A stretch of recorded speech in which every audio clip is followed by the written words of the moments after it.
Hello everyone, steno with Arihant पर आपका स्वागत है।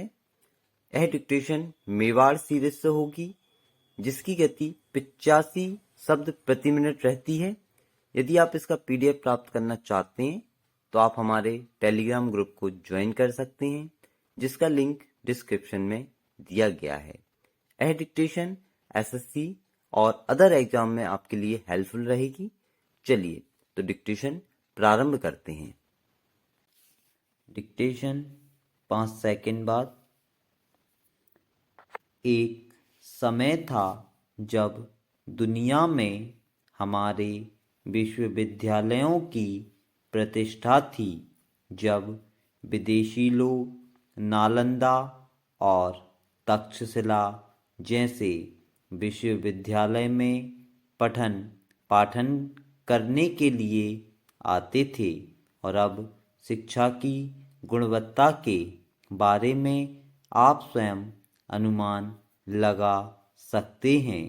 हमारे विश्वविद्यालय विदेशी विश्वविद्यालयों के आगे तनिक भी नहीं ठहरते हैं। जब परीक्षा की बात आती है तो पर्चा लीक होने से संबंधित मामले सामने आने लगते हैं।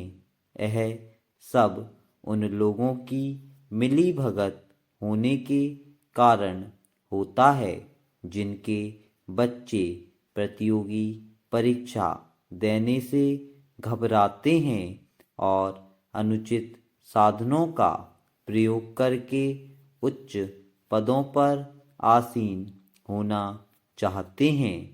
दूसरी तरफ अनेक मेहनती बच्चे होते हैं जो साल भर पढ़ाई कर प्रथम आना चाहते हैं। देश में पर्चा लीक और नकल जैसे मामले हमारे शिक्षा तंत्र की नाकामी प्रदर्शित कर रहे हैं। जब तक ऐसे साधन मौजूद रहेंगे, तब तक गुणवत्ता के बारे में सुधार होने की संभावना कम ही है। अब स्कूलों में शिक्षा नहीं, केवल शिक्षित बेरोजगार तैयार किए जाने की संभावना दिखती नजर आ रही है। आज जिस तरह शिक्षा का स्वरूप हम सबके सामने है, वह अफसोसजनक है। हमारे विकास के लिए शिक्षा बेहद जरूरी है। व्यापार और उद्योग धंधों के लिए शिक्षा की आवश्यकता पड़ती है। शिक्षा व्यक्ति के रोजगार की पूर्ति करती है। अपनी आवश्यकताओं को पूरा करने के लिए आज के नौजवान दिन रात एक किए हुए हैं, लेकिन जिस तरह शिक्षा की खरीद फरोख्त की जा रही है, वह हमारे युवाओं के सामने गंभीर समस्या उत्पन्न कर रही है। जिस तरह छोटी से लेकर बड़ी प्रतियोगिताओं में धांधली हो रही है, उससे बहुत से विद्यार्थी ठगा हुआ महसूस कर रहे हैं। पहले शिक्षा प्रणाली में असमानता का बोलबाला और प्रभाव था, लेकिन आज भ्रष्टाचार का बोलबाला बढ़ रहा है। फिर भी हमारे द्वारा इस तरफ ध्यान नहीं दिया जा रहा है। एक तरफ लोग बिना मेहनत के नौकरियां प्राप्त कर आनंद लूट रहे हैं, तो दूसरी तरफ कुछ कथित लोग युवाओं के सपने खत्म करने पर तुल रहे हैं। भारत में उच्च शिक्षा के आंकड़े अत्यंत निराशाजनक हैं। उच्च शिक्षा के मामले में हम पिछड़ते जा रहे हैं। दुनिया के शीर्ष 100 विश्वविद्यालयों की सूची में भारतीय विश्वविद्यालय नहीं है। कॉलेज और विश्वविद्यालय उच्च शिक्षा प्राप्ति की दृष्टि से विद्यार्थियों के जीवन का अहम पड़ाव होते हैं। देश की प्रगति के लिए यह एक ढांचा तैयार करते हैं। उच्च शिक्षा के प्रति उदासीनता का आलम यह है कि लाखों लोग बेरोजगार हो रहे हैं। हमारे देश के विश्वविद्यालय में शिक्षा की मौजूदा स्थिति किसी से छिपी नहीं है। अपवाद छोड़ दें तो अधिकांश में समय पर पढ़ाई पूरी नहीं हो पाती है।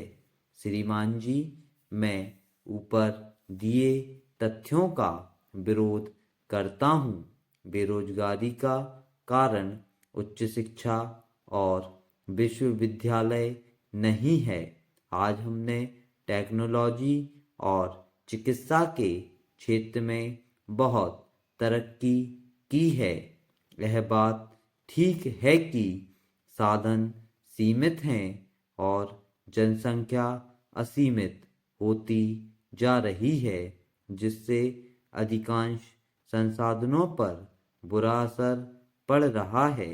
हमें बेरोजगारी खत्म करने के लिए जनसंख्या नियंत्रण करने पर बल दिया जाना चाहिए। महोदय, संविधान के अनुच्छेद 2 में भारत को राज्यों का संघ बताया गया है। हमने ऐसी संघात्मक प्रणाली चुनी है जिसमें केंद्र शक्तिशाली है, लेकिन राज्यों को भी पूरी आज़ादी दी गई है। आज़ादी के वक्त भीषण हिंसा को देखते हुए और भविष्य में राष्ट्र की सुरक्षा व अखंडता सुनिश्चित करने के उद्देश्य से केंद्र को प्रमुख भूमिका दी गई है। हमारा संविधान ना तो संघात्मक है और ना ही एकात्मक। हमारा देश परंपरागत संघों से अलग किस्म का संघ है। हालांकि इसमें लिखित तथा कठोर संविधान केंद्र व राज्यों के बीच शक्तियों का विभाजन, संविधान की सर्वोच्चता और स्वतंत्र न्यायपालिका जैसे संघात्मक संविधान के सभी गुण विद्यमान हैं। राज्यों को संविधान में स्वतंत्र शक्तियां दी गई हैं। वे केंद्र के नहीं, संविधान के उपबंधों के अधीन हैं।